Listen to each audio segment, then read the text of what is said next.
And good evening. It's June 24th, 2024, and welcome to another one of our branches on the vine, another episode from the folks at Aleph Beta. So Rabbi Fohrman has a view in a video that caught my interest, right?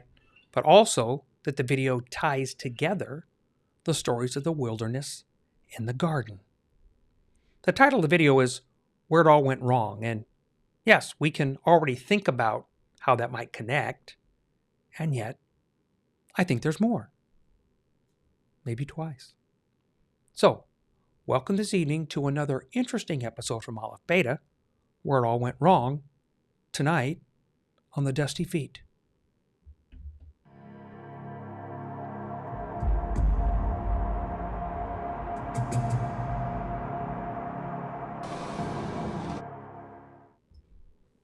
And before we forget, if you find these kinds of podcasts useful, it's when you click the subscribe button. Remember those reminders, they just help you. But also, you think these might be useful to others, it's when you click that like button, because that is the way that YouTube chooses to share these to more people if they wish.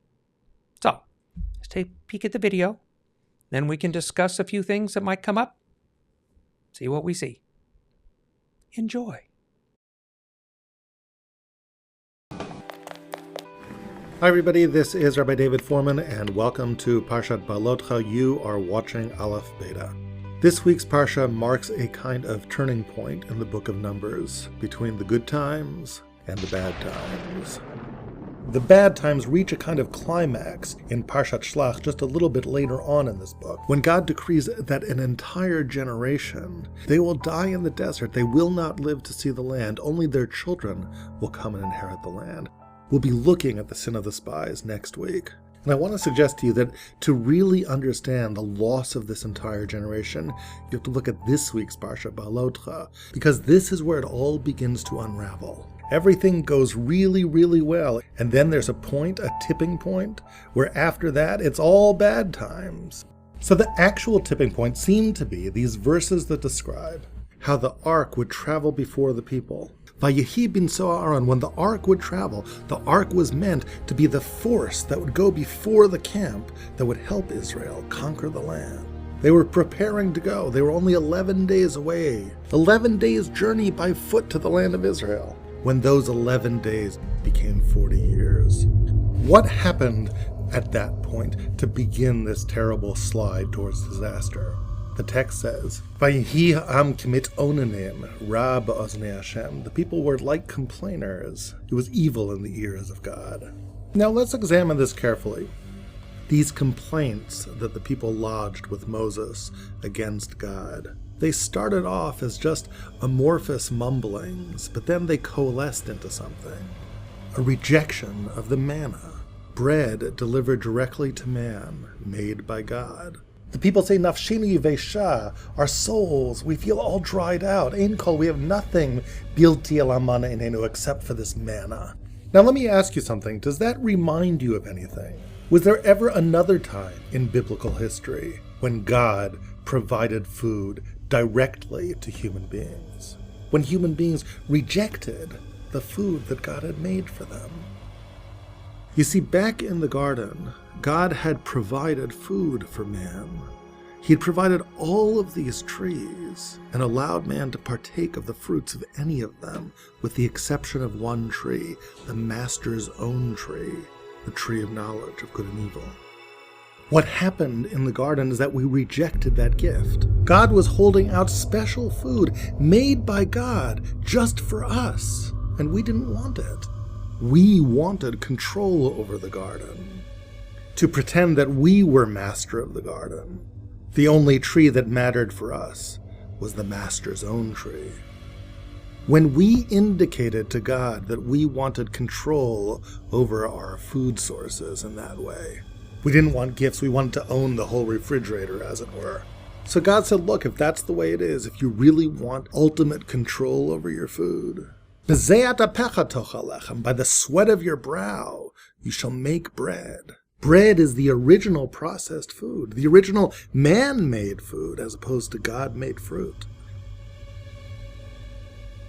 God says, look, you'll have to struggle. You'll have to harvest wheat beat it down, extract the seeds, grind them into flour. But at the end of the day, at least it's real that you're controlling your own food source.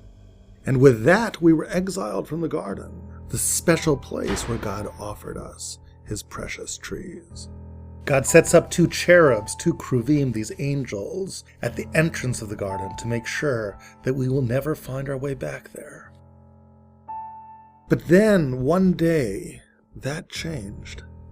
The people of Israel left Egypt on a moment's notice and didn't have time to pack food for the way. In the words of the verse, "V'tzeda lo asu lahem." They didn't take provisions. They just trusted that God, who was leading them out into the desert, that he would provide for them somehow. And how did God respond? He provided us with bread, manna from heaven. Bread, it's man food, but God loved us so much, he went out of his comfort zone to provide us with man food. In the garden you rejected me, but here in the desert you're coming back to me. I'll give you food, I'll even give you bread. That's what the Torah calls it back in Exodus 16, bread from heaven. And the people looked at the bread that had come from heaven. They didn't understand what it was. They said, Manhu, what is that? And Moshe said, Hu halechem asher natan Hashem lachem lachla. It's the bread that God is giving you to eat.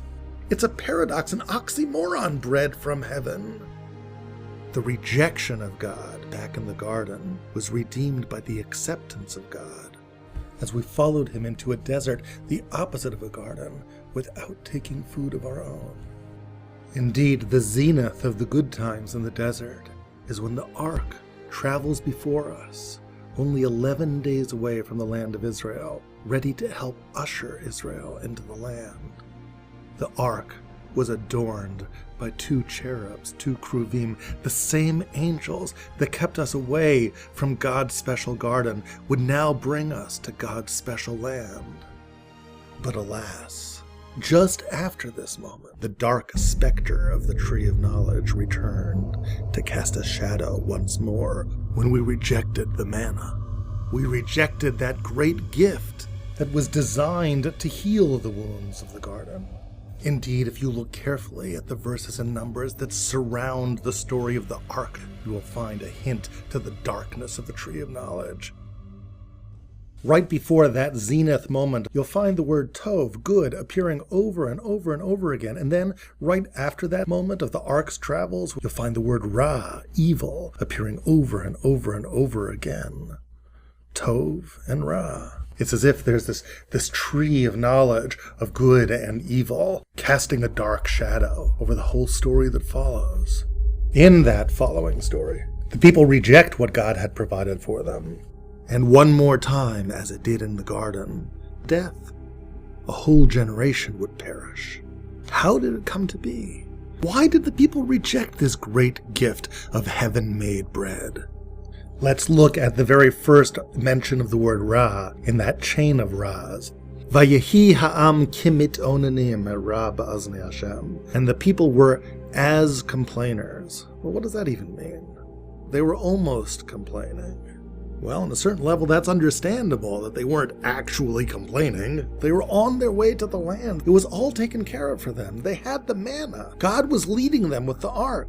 But there was a faint murmur, as if they were complaining.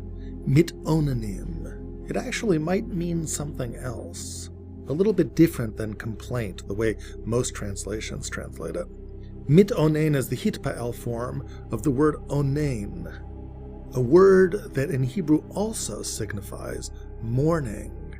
Indeed, in Jewish law, the very first stage of mourning, before burial, is known as aninut, the stage of being an onain. It was as if they were mourning, as if they were grieving. Kimit onanim. Well, you mourn over a loss. What were they mourning about? What great loss had they suffered? A couple verses later, Vasafsuf asher bekirbo hitavu ta'ava. People amongst Israel. They desired something. But it's not immediately clear what it is that they're desiring. Later on, a few lines later, they'll talk about wanting meat, but right now it doesn't say hitavu lebasar, they wanted meat. It actually says, if you read carefully, hitavu ta'ava. They desired a desire. That's what they were mourning. All our needs are taken care of. Every want anticipated and fulfilled. I'm living from the hand of God. It doesn't feel normal. They desired to actually have a desire, to want something that they didn't have. So they came up with something. They cried and they said, Mi achilenu basar. Let's have meat. We don't have meat. Or even better yet, some other kinds of food too. Listen to the next words of the verse. Zacharnu et hadaga asher nochal b'Mitzrayim. We remember the fish that we used to eat in Egypt. Et hakishuim, the cucumbers. Ve'et ha'avatichim, the watermelons. Hachatzir, the leeks. Habtzalim, the onions. Hashumim, the garlic. Emmanuel Shalev in our office pointed out a fascinating thing to me. Fish, cucumbers, watermelons, leeks, onions, garlic. It's all underground food or underwater food. What kind of food are they rejecting? Look at the next line. Vatanafshenu yivesha ein kol. Our souls feel dry. We don't have anything except this manna, the heaven bread. We don't want heaven bread. We want underground stuff as far as you can get away from the heavens. Look at the next verse. It describes what the people would do with the manna.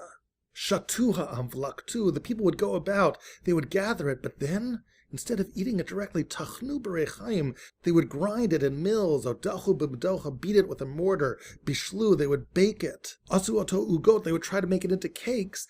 They would try processing it. Here it was bread. It was already processed for them at the hands of God, but they would try to process it again in whatever ways they could to try to control it even more. It's like we were back in the garden again. It was that attempt once more to ultimately control your food source. Yes, then we were thrown out of the garden, then we were cursed to make bread, and then God in His love gave us bread, but now we were trying to control that very bread that God gave us. At the end of the day, we want to be regular. We don't want to be fed at the hands of heaven. And so, at the end of this process, what do we find? You know, if you count the Tovs just before the story of the ark, there are 5 of them. If you count the Ras just afterwards, there's 4 of them. It seems asymmetrical, 5 and 4, but you know, after those 4 Ras, there's 1 Tov. It's the Tov that's not really a Tov, but a Ra. Tov lanu b'Mitzrayim. It was good for us in Egypt. Was it really so good? It's so easy to forget, isn't it? The pain and the screams and the suffering of Egypt, somehow that fades in the distance. We were normal people back then. We ate food like anybody else did. They wanted to be back in that state of need. They wanted to want. And yes, there is something within all of us that just wants to be regular. A human being, almost by its very nature, is engaged in trying to fulfill its needs, and we don't feel right when we're not doing that, when we're just taken care of. But sometimes there are moments when we just need to be taken care of. At the end of life, that's true. When we are elderly and need to be helped by others. And at the beginning of life, in the womb, it's true as well. Something like that was happening here. In the desert, they are in a close, intimate, and yes, dependent relationship upon Him. In the desert, you can't make food. You'll get to the land where you control things, but you're not there yet. God is taking care of you now, as if you're still in a womb. Indeed, the notion of being still in a womb of God, that too recalls the Garden of Eden. The Garden of Eden, in Hebrew, Gan Eden. Eden, a colleague of mine once suggested, is related to the word adayin, still, not yet. It was the garden of not yetness, when existence hadn't yet quite come to be. It was a kind of womb. That's what a womb is, when you aren't yet really born. God took care of mankind, provided him with every possible tree, and now all this would happen once more, not for all of mankind, but for a particular nation. In the desert, after leaving Egypt, the people were in a kind of womb. Their nationhood was in nascency. It was just beginning to develop, and God was caring for them, preparing them to enter the land. That stage involves intensive nurturing, as a mother would nurture a baby. If you reject that nurturing, you're just trying to get out too soon. If you get out too soon, you die. It was that way back in the garden. When we left that womb too soon, death itself came to the world. And here in the desert, this new rejection of God food becomes the beginning of a trail of tears, whose climax is the sin of the spies, the death of an entire generation. That was the tree of knowledge of good and evil, not in a garden, but in a desert.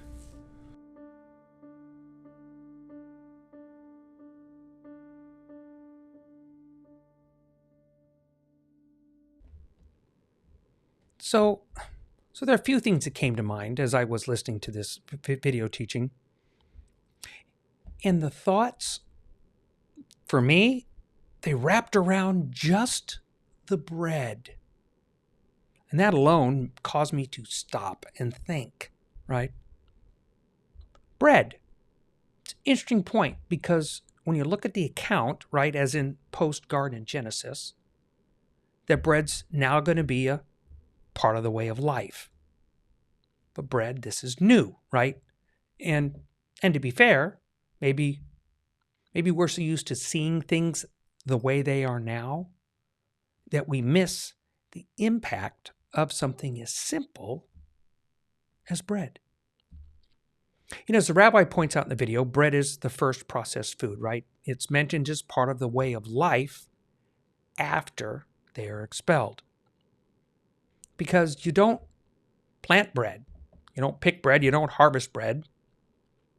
And it seems God, as part of many unanswered questions in Scripture, he tells them they're going to make bread, just nothing about how.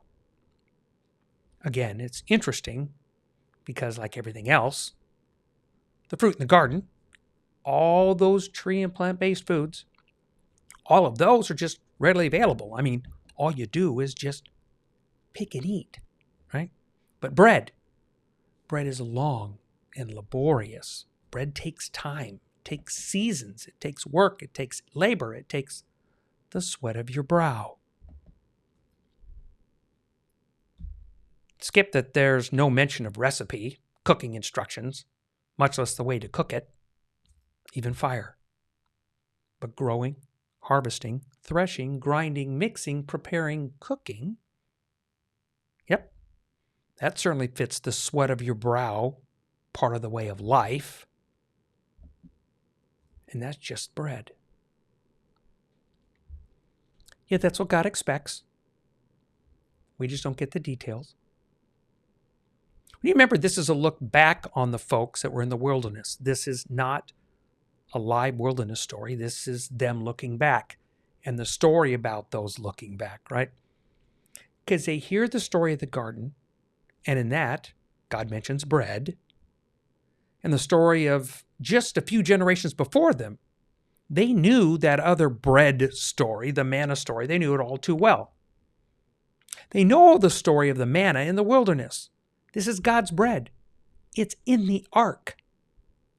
So these are people that are looking back on the story that they were reading about, how their more recent history relates to the events from so long ago, and how do they connect? I think we know bread now.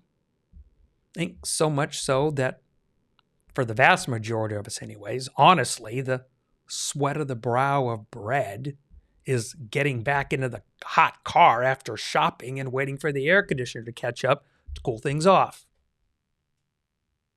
I mean, we know bread. There's so many different kinds and the ways to present it. Loaves, flat, rolls.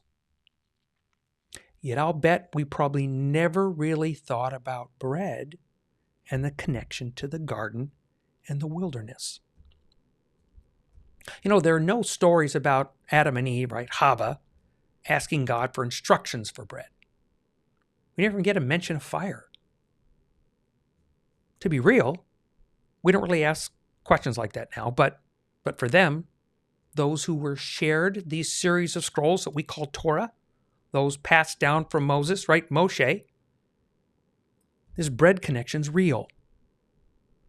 But the questions maybe are not about the how do you make bread, but that they saw the relationship with God and how he wanted bread to still be a connection to him.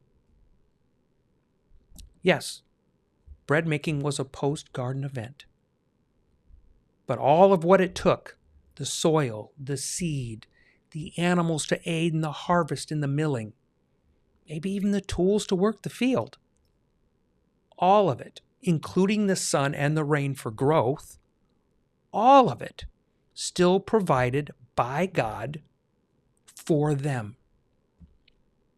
So now we get to the wilderness, and again, bread's a major part of the story, but God's going to be the direct provider now. So in this story, we're looking for connections. That's what's interesting to me. And I think we're going to see almost an invert. We're going to get a little flip of the story here. Stick with me. I think it's interesting. They're there. I think it's inverted a little bit. So, of course, Adam and Hava, they get told that the ground's going to fight them, right? That they're going to have to till the ground. It's going to take work. But hey, you've seen my yard, and even with the grass, you know that's still true. So with bread, and the rabbi brought up the point that they're looking back, which I like, but that the bread is, again, the first processed food. This is the first mention of that it's a processed food, right? This is a meal that takes work in order to make it happen. You have to plant the wheat, then you have to harvest the wheat, then you have to thresh the wheat, mill it, grind it, then you have to mix the wheat with other things to make a dough, then you have to work the dough, and you have to bake it. We're still talking about the process of food, right? Something that has to be done to make it work. This doesn't just come out of the ground, it's not like the rest of the plants, right?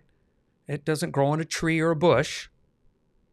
The bread's like money. It's like my dad used to say, it doesn't grow on trees. Well, none like money, bread doesn't either. Yeah. So when we get to the story in the wilderness, and one of the end points that the rabbi brought up, actually, I want to jump on here. And then I want to walk us down that path a little bit. Because I did like how the rabbi in his wrap-up was talking about a particular word and the bread involved, and in the state of pre-cooking, that you're in a womb-like state. And that the garden, they're in that womb-like state. This is care at the beginning of birth, to begin life. So you have the garden, and you have the beginning, and well, that's kind of obvious, but also here we have the children of Israel. They're getting ready to go into the land. But there's a flip. Here's where it kind of gets weird, because in the beginning, you have them coming and being forced out of the garden. We're going to turn this a little bit. But also in this, we have a dual state story, the dual state of words, right? You literally have the beginning of them getting ready to go into the promised land, yet you also have the end of a generation. It's really something to think about. Nobody over the age of 20 at the declaration of the spies and them rejecting him, right? Nobody over the age of 20 is going to make it past, except, of course, Joshua and Caleb. So they're all not going to make it. They're not going to make it to the garden land that God had prepared totally for them. So that's why this is possibly, in this weird way, a reverse of the garden. They're being prepared to go in.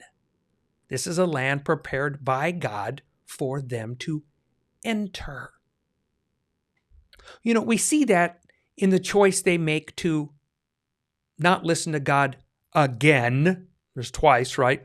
But that this time, this is an offer from God to take the fruit.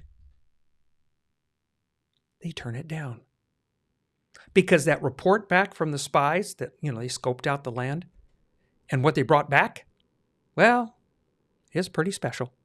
I mean, go read that fruit description. They turned it down. And everyone over 20 will not enter the promised land, this garden prepared by God. And here's the key. God is still going to care for them. You know, it's that dual thing. It's very interesting because it really is both sides. He is protecting the generation that's going in. He's feeding them. But he's also feeding those that are dying, those that rebelled. God, this whole event, this crushes him. It grieves him. He promised them. He rescued them. He guided them. He provided for them. You know, that whole bread thing being kind of an important part of the story. But God still continues to care for them even after their rebellion. I mean, it truly seems like a time to say, hey, you can fend for yourselves now. Just, I'm going to take care of the youngins, but you all the rest of you, you're on your own. But we don't get that. We get that God cares for all of them, even those that are promised not to enter. God still meets all of their needs. Now you can see why I enjoyed this bread thought. It's really interesting to think about because this bread story becomes part of the stories. Remember in Jesus is right, in Yeshua's time? Because even he mentions that the bread, and remembering those that got the bread, those people in the audience are going to connect to them directly, reminds them it's not enough, that God's words, Torah, the promises are all tied to that. They need to be part of that as well. You know, remembering those choose life or death parts of it. Back to our story. So, bread that God decides to give them, it's bread from heaven. Sure, it didn't look like their own. I mean, they get instructions on when to gather, how much to gather, reminding them not to gather too much. There's a whole story attached to that thought. And to gather double that on the day before the Sabbath, because you don't gather on the Sabbath. And they gather, and they eat, and they eventually complain. They complain that what God gave them wasn't really enough. I like how Fohrman wrapped it up a bit, right? The story that has 5 tovs on one side and 5 raws on the other. Wait a minute. There were 4 raws, and yet the tov, that's not a tov, but a raw, that whole, remember when we had it so good back then. So we have God providing everything you need, and yet we balk. Would I do the same? Do I do the same? There's a movie series, The Matrix, and in one scene, Neo has been unplugged from the Matrix, and now he's in the real world, and the crew of the Nebuchadnezzar, they're eating a meal in the galley. As they're eating what to me looks like runny oatmeal, and yet Dozer tells Neo that this simple meal will give him everything the body needs. It's a complicated story that follows, but it's framed by the question, would we rather have that or what's in the Matrix?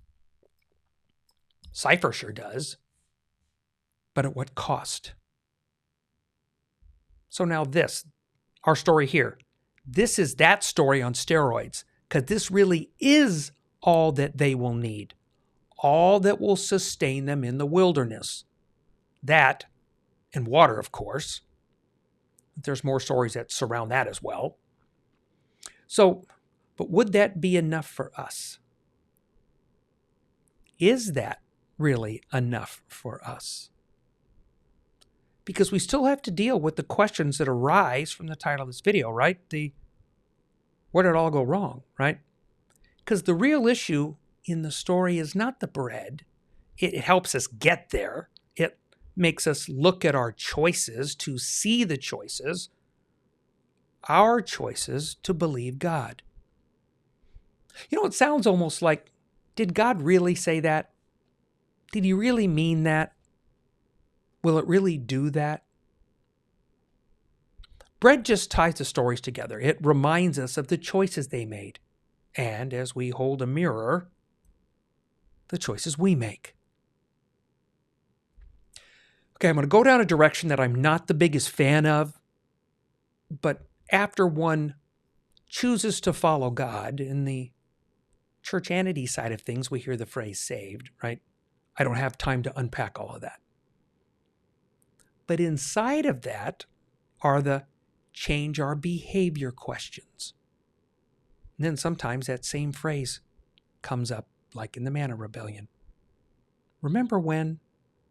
Wasn't it better when? Can't we do it our own way? Bread.